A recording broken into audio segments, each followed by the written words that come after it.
Allora, dà la parola sindaco anche a lei, Sì. perché vabbè, c'era la pubblicità. Allora, rispetto a questa grande riforma, è indubbio che alcune cose, magari come lo sgravio della burocrazia, possono essere viste positivamente. Io nutro qualche perplessità innanzitutto sulla cosiddetta pace fiscale.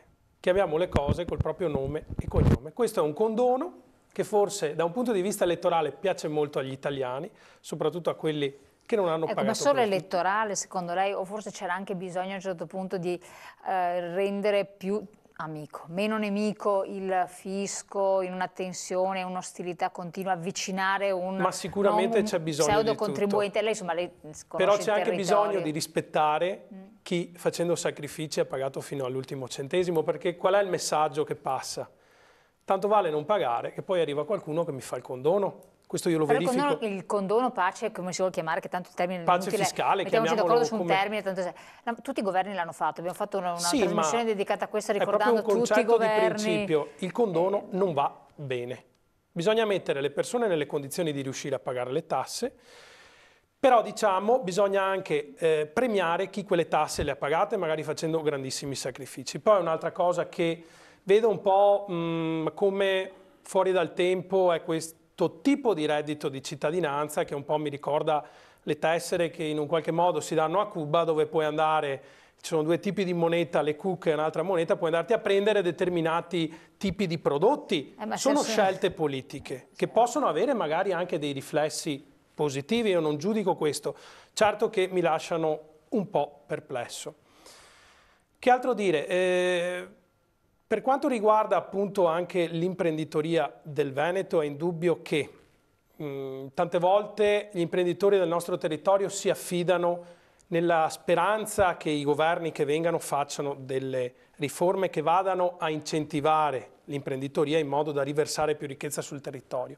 È altrettanto vero che forse serve fare proprio degli accordi blindati fin dall'inizio, perché come ci si è appoggiati al carrozzone Renzi qualche anno fa, adesso si ha molta speranza in questo governo, salvo poi riscontrare che dalle promesse si passa ai fatti e c'è una sorta di delusione dell'imprenditoria. Però è un governo di compromesso di fatto, perché l'Italia è spaccata a metà, cioè dobbiamo renderci conto che era quella la situazione, o si rifaceva tutto da capo spendendo soldi eccetera, e tutti gli osservatori esterni, ho letto diversi quotidiani economici eccetera, guardano con grande attenzione i fenomeni in Italia, perché a livello mondiale è un fenomeno interessante. Non voglio recitare Bannon che ha fatto questa osservazione, però ha fatto un'analisi molto attenta, ma tanti economisti l'hanno fatta e anche politologi.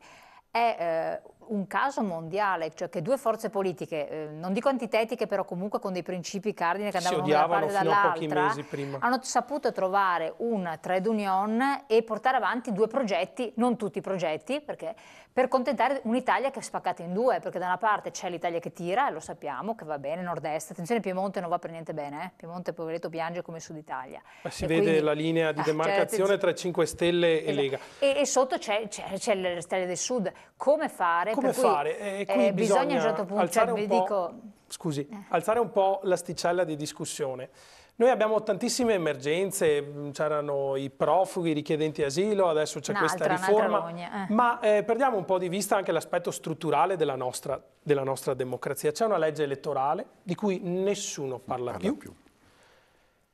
C'è l'occasione per questo governo di compromesso, i compromessi in politica vanno bene, sono quelli che dichiarano che il compromesso non va bene, che prendono in giro poi gli elettori quando il compromesso lo fanno, perché storicamente l'Italia è vissuta di compromessi almeno a partire da metà degli anni 60. Su cosa c'è da riflettere oltre agli aspetti della manovra e tutto? Una legge elettorale e perché no, ipotizzare una nuova costituente per riscrivere alcune regole che garantiscano governabilità nel rispetto dei ruoli. Ma forse questo sarà il secondo step, adesso sono talmente tante rogne. Però secondo me questo è uno step che è fondamentale per far capire come andrà nel futuro l'Italia, perché la manovra è importantissima, ha delle ricadute da un punto di vista di tessuto sociale e economico, però ci sono argomenti come legge elettorale e ridefinire un po' le regole del gioco in Italia di cui nessuno ne parla e che dovrebbero essere un po' al centro dell'attenzione non solo delle parti politiche, ma anche di coinvolgimento di tutto quel tessuto sociale che attualmente non è rappresentato in Parlamento, perché molti non sono rappresentati. assolutamente. Cosa ne dice? Comunque è di fatto, siamo sotto questo benedetto scacco del rating, come definiscono molti, o no? Potrà condizionare il governo e in che termini? Chi lavora nelle commissioni dovrà rivedere certi progetti e gli italiani mettersela da parte perché siamo in Europa o no? Mi pare che nell'intervista che ha citato anche lei, anche Steve Bannon lo dice, no? Non lo dice, Steve Bannon ha detto però, invito il governo a rivedere una manovra. Insomma, l'ha detto, il titolo è quello. Ci hanno fatto anche il titolo. Dopodiché, una parola sul condono. Allora, il condono è proprio una mala politica, un costume politico cattivo, brutto, sbagliato, italiano, sono d'accordo. Questo condono però è fra i peggiori della storia repubblicana e io capisco la rottamazione delle cartelle, le misure per venire incontro a chi riesce a dimostrare di avere un ISEE per cui non ce la farà a pagare la sanzione, perfetto. Ma come si giustifica però l'incentivazione all'emersione del nero con un'aliquota di favore? Cioè si dice hai fatto la dichiarazione a metà, cioè non hai dichiarato tutto, ti consento di dichiarare la parte che non hai dichiarato e su questa te la cavi con un'aliquota flat unica al 20%, il che significa che più hai evaso, più risparmi oggi. Effettivamente, come lo fai a giustificare ai dipendenti che per definizione, poveretti, non possono evadere, perché hanno la sostituzione d'imposta in busta paga, quindi il datore di lavoro paga per loro. E come lo fai a giustificare a quelli che invece le tasse le pagano? Allora, il condono è una pratica sbagliata e maledetta perché disgrega il tessuto sociale. Però c'era bisogno di tirare fuori questi soldi che non stanno venendo fuori, cioè questi soldi non li tiri fuori. Appunto, ma si rende conto, allora, noi facciamo una manovra in deficit ad alto debito e dobbiamo cercare le coperture, perché un po' di coperture le dobbiamo cercare. Bene, allora, un po' speriamo di continuare a riceverle nella speranza che gli investitori italiani o esteri continuino a comprare i nostri titoli di Stato e quindi finanzino il nostro deficit, cioè finanzino i forestali siciliani, i lunghi tempi della giustizia, la corruzione, la bassa istruzione, cioè noi speriamo che continuino a finanziare queste cose qui, benissimo. Dopodiché altre coperture le dobbiamo trovare diversamente, perché effettivamente non possiamo fare affidamento tutto sulla sottoscrizione dei titoli di Stato, che tra l'altro abbiamo visto è un trend che va, perché in asta si presentano meno investitori. E gli italiani cominciano ad aver fiutato la trappola e a dire, no, scusami, tu Salvini vuoi che io ti compri i titoli di Stato? No, forse no, non è il caso. E allora che fai? Sì, devi trovare soldi spicci veloci, il condono è sicuramente la prima misura che ti viene in mente. Però è una pratica sbagliata perché disgrega il tessuto sociale, cioè divide la società fra chi è furbo e chi può permetterselo e chi invece è fesso e non può permetterselo, cioè il dipendente non può farlo. Quindi questa è una pratica sicuramente da condannare sempre. In passato l'hanno fatto un sacco di governi, però a questo livello forse non tutti, perché oggi c'è un bisogno disperato di risorse che è diverso. Dopodiché, questo però era blando, non è piaciuto secondo me alla destra, Forza Italia eccetera, perché era blando e prende i piccoletti, non prende i grandi. Vabbè, sì, ci abbiamo visto già le reazioni. Darsi, sì. Prego, onorevole. Vorrei spendere due parole su questa paccia fiscale che è stata citata prima. Non è una voluntary disclosure. Viene data la possibilità di fare una dichiarazione di redditi integrativa, quindi di dichiarare le maggiori risorse che erano state introitate e non dichiarate a coloro che hanno sempre presentato la dichiarazione di redditi, quindi non agli evasori e soprattutto non a coloro che hanno dei reati fiscali. Pace fiscale vuol dire anche favorire il contraddittorio tra cittadino e Agenzia delle Entrate in una fase preventiva rispetto al contenzioso, anche nella fase di accertamento, di dare la possibilità, evitare di andare in contenzioso. Esattamente, di definire bonariamente le situazioni e dare la possibilità di effettuare un pagamento rateale. La cancellazione riguarda cartelle anteriori al 2010, quindi sono crediti che comunque sarebbero stati persi per lo Stato. L'Agenzia delle Entrate ha 5 anni di tempo per fare gli accertamenti e quindi per introitare in futuro le risorse. Con questa paccia fiscale diamo la possibilità ai cittadini di sanare in via preventiva le posizioni nei confronti del fisco. Voi avete interpellato in qualche modo chi rappresenta l'Agenzia per le Entrate? Esatto, che ha detto no, noi tanto questi soldi non siamo neanche nelle condizioni. Sinceramente in Commissione Finanza, dove sono io, abbiamo fatto le audizioni con i dottori commercialisti, con i consulenti del lavoro, con gli avvocati tributaristi, con l'Agenzia delle Entrate e non abbiamo percepito malumori, anzi questo incentivo al dialogo tra cittadino e Agenzia delle Entrate è stato visto positivamente da tutti.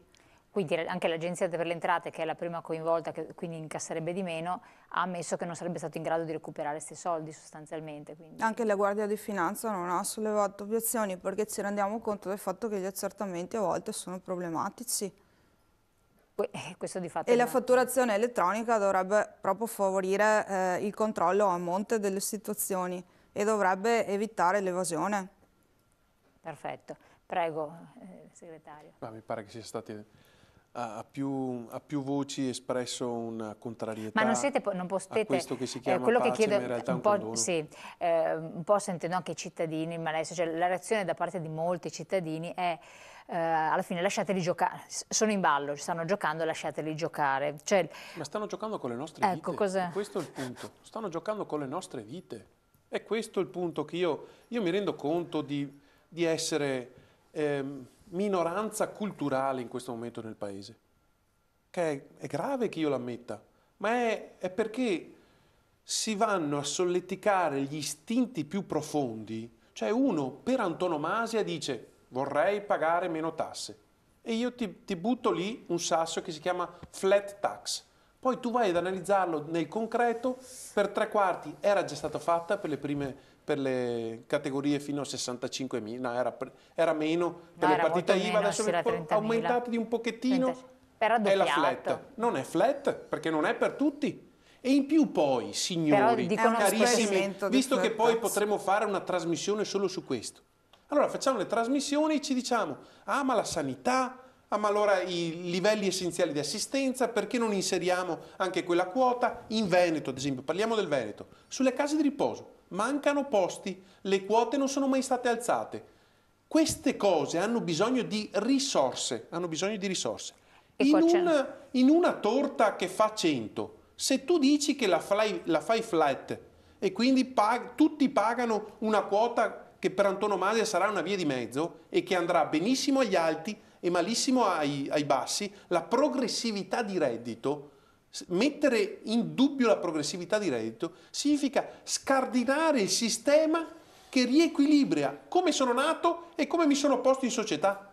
Cioè io devo ingigantire, approfondire, intensificare l'ascensore sociale. Io, figlio di signor nessuno, ho avuto la possibilità di studiare, di laurearmi e di stare in società in base alle mie potenzialità. Sì, però adesso, se invece io tolgo queste possibilità di distribuzione del reddito, è finita. Però è vero capite anche che ci stanno mettendo uno contro l'altro. Sì, però è vero anche che i figli attuali, anche dell'ex signor nessuno che è diventato qualcuno, partono da zero, vanno all'estero perché non hanno più questa possibilità, è anche un dato di fatto. Sì, ma è un dato di fatto, e in più c'è la tassa, è vero anche che una partita IVA che portava a casa 50.000 euro, si trovarsi un'aliquota adesso non so chi è di voi commercialista, sono 30 e rotti per cento, 34, 30, fino a qua, è tanto. Lo Stato sociale costa. Sì. Con la destra non posso dire che chi ha 41 anni e gli mancherebbero di lavoro e gliene mancherebbero 4 e mi piange il cuore non vederlo in pensione, ma metterlo in pensione significa che sta togliendo risorse da un altro contenitore che serviva a fare qualcos'altro. Cioè allora se non rimettiamo in fila i presupposti dello stare in una comunità, sarà una guerra tra bande, sarà una guerra tra chi può di più. È questo che io intravedo come vero rischio di quello che sta succedendo, perché noi viaggiamo a 180 in autostrada quando potremo permetterci i 110. Cosa dice? No. A me fa un po' sorridere perché sembra che finora abbiamo vissuto nel migliore dei mondi possibili. Vero, poi siamo arrivati noi, abbiamo fatto tabula rasa di tutto, stiamo portando l'Italia al disastro. Non è così. E mi sono dimenticata di dire prima anche che abbiamo previsto di dare 1,5 miliardi in 3 anni a tutti i risparmiatori truffati delle banche non solo venete, ma anche Banca Etruria e le altre banche italiane, e trovando le risorse nei conti dormienti. Cioè, quando siamo stati eletti, quando siamo andati al governo, ci siamo trovati a dare una risposta anche a questo tipo di persone. Cioè, ci saranno soltanto in Veneto 200.000 persone che hanno questo tipo di problema. E non è stato creato da noi, ma lo dobbiamo risolvere. È dovuto all'omessa vigilanza della Banca d'Italia e della Consob, errori che sono stati commessi nel passato, non soltanto dalle istituzioni, ma anche da persone fisiche che giustamente il Tribunale di Vicenza proprio sabato ha rinviato a giudizio. I problemi sono molti. Posso per sempre? No. Se posso un leggero contraddittorio con lei dialettica? Guardi, io metterei la firma e sono convinto che quando lei si è candidata a sindaco, e l'ha fatto nel migliore modo possibile, infatti adesso anche a un riscontro a un livello superiore, non è andata a proporre che avrebbe riasfaltato tutte le strade, fatto 5 stadi a Breganze, il velodromo e portato alle Olimpiadi. Era impossibile, gli avrebbero detto, è impossibile, stai vendendo cose che sono impossibili. Io contesto questo, io non contesto tutte le cose che sono state trovate e l'approccio che stanno dando alle cose. Io su quello non entro, perché è una dinamica diversa rispetto a come io voglio stare in società. Sì, quello che ci può stare. Sì, certo. Quello che forse non riesco a trasmettere e non ho la forza né evocativa né oggettiva, è quello di dire alle persone che stanno dall'altra parte: guardate che è impossibile che su un contenitore da 1 litro io gliene possa mettere 10. È questo che è impossibile. Vero è anche che comunque fino a ieri Renzi ha promesso robe assurde, con delle scadenze, con delle date che non ha mai rispettato. E che in parte addirittura ha fatto, è questo che io contesto. Gli 80 euro, 10 miliardi li ha fatti. Ma l'80 euro era una cosa elettorale, tutti l'hanno capito tutti. Il reddito di cittadinanza non è elettorale allora. Gli 80 euro erano elettorali, il reddito di cittadinanza no. Le pensioni quota 100 non è elettorale. Però il discorso delle pensioni quota 100 è una riforma Fornero che non piace a nessuno, non piace sicuramente neanche a lei. Non importa che piaccia o che non piaccia, ci sono dei dati oggettivi per fare le cose, o è solo siccome prendo consenso e like allora li faccio? No, la politica non è voi avete la percezione, no. Perfetto. Onestamente è un primo step? Vi prospettate di poter andare avanti con rispettare le promesse? No, io vorrei dire anche un'altra cosa. Anche rispetto all'avvertimento che era arrivato la settimana scorsa da parte del commissario Moscovici, non c'è stato un atteggiamento di chiusura da parte del governo, ma l'atteggiamento è stato quello di dire dialoghiamo, rivediamo le condizioni. E per quel che riguarda le pensioni, noi avevamo previsto nel programma elettorale di favorire la fuoriuscita dal lavoro di coloro che avevano 41 anni di contributi, cioè sarebbe quello il nostro obiettivo, perché è quella la fascia più ampia della popolazione che ci chiede riscontro. La quota 100 dovrebbe favorire l'uscita di coloro che non hanno lavoro o che hanno difficoltà lavorative, ma comunque le pensioni non sono un peso, nel senso che i contributi sono stati versati dai lavoratori. È questo che fa un po' male alle persone, di sentirsi un peso per la società quando invece hanno sempre regolarmente versato i contributi. Sarebbe vero se il sistema fosse stato sempre tutti contributivo, invece è stato per molti anni il problema dell'accorpamento dell'INPDAP con l'INPS, delle case... coloro che non stanno andando in pensione purtroppo stanno pagando per quelli che non hanno mai versato. È questo il lato negativo, ma non si possono fare riforme penalizzanti in modo retroattivo per chi i benefici già li ha, per cui non si possono toccare privilegi che ormai sono consolidati. Chiaro. Un auspicio che voi vi fate, quindi una cosa che a voi interessa realmente, al di là del sistema generale, eccetera, qual è come imprenditori? Perché questo gliel'ho sempre chiesto con tutti i governi. Uno semplice, che stessero attenti a quello che dicono i 2 vice primi ministri, perché apprendiamo adesso, ed è sicuramente così, che a fronte delle contestazioni o comunque delle osservazioni della Comunità Europea, il governo ha detto ne parliamo. Noi abbiamo sentito altro, tireremo dritto, abbiamo sentito, che è diverso da questo. Allora, noi vorremmo che finalmente cominciassero tutti a comportarsi in modo un po' più serio. Ma non può essere che anche i giornalisti, questo ne ho parlato anche nella scorsa trasmissione e io continuo a osservarlo, giornali, cioè quindi carta stampata, il cosiddetto quarto potere, la televisione, i media nazionali, ribadisco, continuano a dar peso e adito a un certo livore, a un certo, per scatenare anche la rabbia delle persone, a far sentire un certo tipo di osservazioni e molto meno altre, perché poi io leggendo tante altre riviste eccetera e sforzandomi anche quelle straniere, cogli anche altri aspetti. E quindi questo che mi lascia per l'ennesima volta, che sia a prescindere chi sia il governo, mi lascia perplesso. Sono d'accordo. Perché dopo ci confrontiamo ogni volta, abbiamo il piacere di avere un senato, un deputatore, eccetera, e riscontriamo che non è proprio così. Ma allora, se non è proprio così, noi dobbiamo ricordarci che la gente in Italia guarda e ascolta la televisione e guarda Facebook. Ma non puoi farci niente ai giornalisti che sono strumentalizzati. Ho capito, ma non è il giornalista, perché se il vice primo ministro dice noi tireremo dritto a qualsiasi cosa dica l'Europa, sta dicendo una cosa, dopodiché ne farà un'altra e siamo convinti.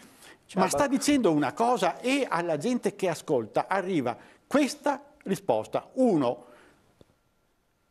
quell'altro fa cose simili. Allora, abbassiamo i toni. Quindi questa è una cosa che secondo lei è importante per dare una maggiore è fondamentale perché chi è a Hong Kong e muove una parte piccolissima dell'economia mondiale insieme a altre migliaia di persone sparse in tutto il mondo che muovono piccoli pezzi, perché non c'è il grande fratello che ce l'ha con l'Italia, c'è una situazione assolutamente globalizzata che genera una serie di equilibri che si muovono. Quelli non vanno a leggere anche loro le dichiarazioni successive, quelli sentono che in Italia ci sono dei politici che di fronte a una serie di osservazioni anche legittime da parte di altre istituzioni la mettono sul populismo più sfrenato. Questo non va bene, non va bene perché, l'abbiamo detto tutti, domani siamo ancora tutti qua.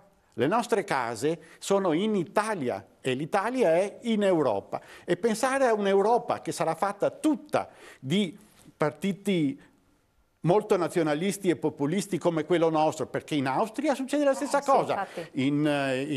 Ma poi avete sentito che cosa hanno detto gli altri primi ministri europei quando l'Italia ha presentato le cose? Ha detto l'austriaco, no, noi andiamo a pagare i debiti che fa l'Italia. Cioè, questo è il coso. Più una situazione di governo è radicalizzata e più farà radicalizzare le altre e sarà sempre più difficile trovare accordi che invece sono indispensabili e che sono tra l'altro probabilmente nella volontà di tutti, perché io non credo che 5 Stelle e Lega ce l'abbiano con gli italiani o col nostro futuro, stanno cercando di fare del loro meglio, possono fare molto ma molto di più, ci sono amplissime possibilità di miglioramento, che è uno di quei modi di dire stai sbagliando tutto, vedi di rimetterti a posto.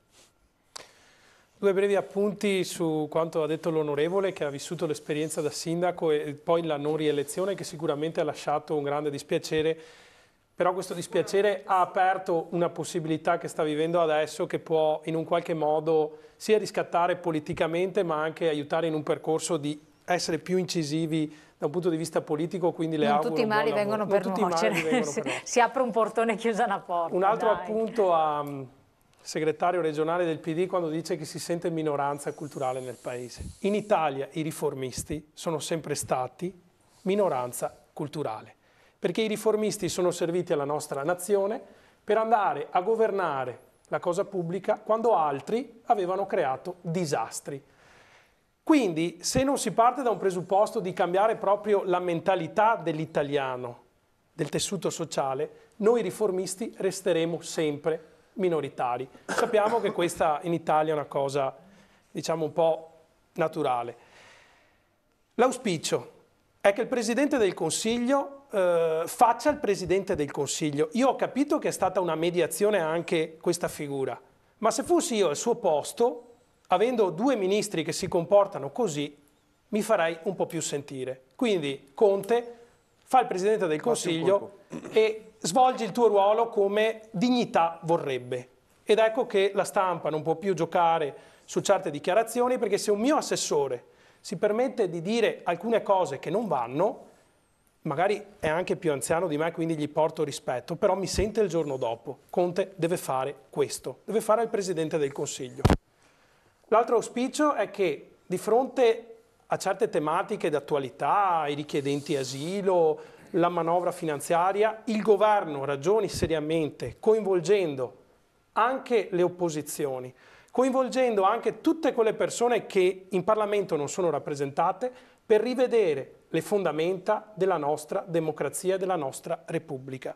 Se non si parte da là non ci sarà una maturazione di popolo e si rischia di incorrere in quella distruzione del tessuto sociale, nel dire io che ho pagato le tasse sono stato un fesso, tu che non le hai pagate sei stato un furbo, e quindi si litiga, si perde il collegamento con le associazioni di categoria, dobbiamo tornare ad essere nazione. Assolutamente.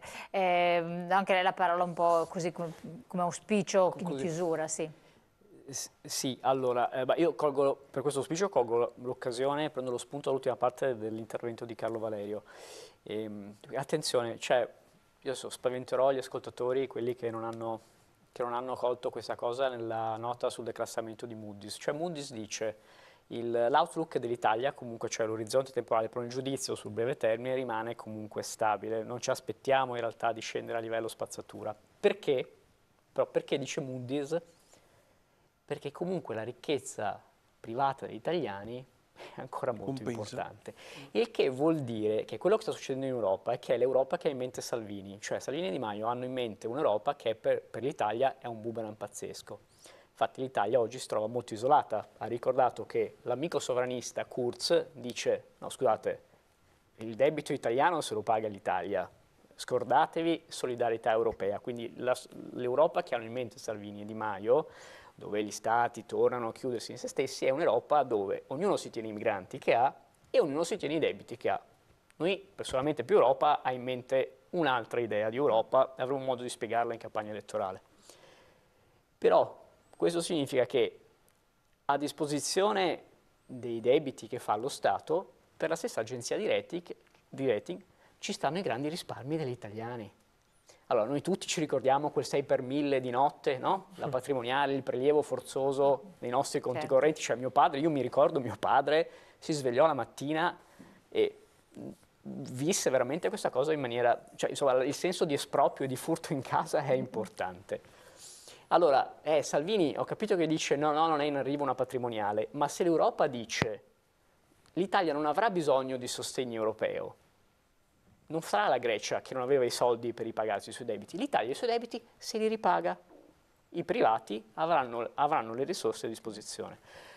Dopodiché Salvini si accorge, leggendo i giornali nel weekend, Sole 24 Ore Repubblica, che gli italiani portano i loro soldi in Svizzera. Cioè non gli evasori fiscali, alla luce del sole, pagando le tasse, tagli da 50 a 100.000 euro, ogni giorno cresce la domanda di apertura di conti correnti in Svizzera di italiani. È ovvio allora che i toni si ammorbidiscono e che magari l'idea d'Europa che hanno in mente loro capiscono che non è quella che va bene, perché l'idea d'Europa che hanno in mente loro è quella per cui ognuno si tiene i migranti che ha e ognuno si tiene i debiti che ha. Ripeto, più Europa, noi personalmente avremmo un'idea molto diversa. Quindi l'auspicio è che l'Europa sia diversa da quella che hanno in mente loro. Non c'è stato modo di approfondire, ma la soluzione può essere una maggiore autonomia, visto che ricorre un anno dal referendum, perché di fatto non abbiamo nessuna novità al riguardo, resta tutto ancora in una fase statica, per cui staremo a vedere, magari ne approfondiremo il tema anche in seguito. Io vi ringrazio del vostro intervento, grazie di essere stati qui con noi. Grazie a tutti. Avremo ancora modo di parlarne, buon lavoro per tutti quanti perché vi compete, e a voi vi lascio la pubblicità. Dopo la pubblicità restate sempre con noi perché abbiamo l'angolo della finanza, quindi vediamo che cosa ci attende con il nostro Stefano Zara, tutto a proposito. Grazie ancora, arrivederci.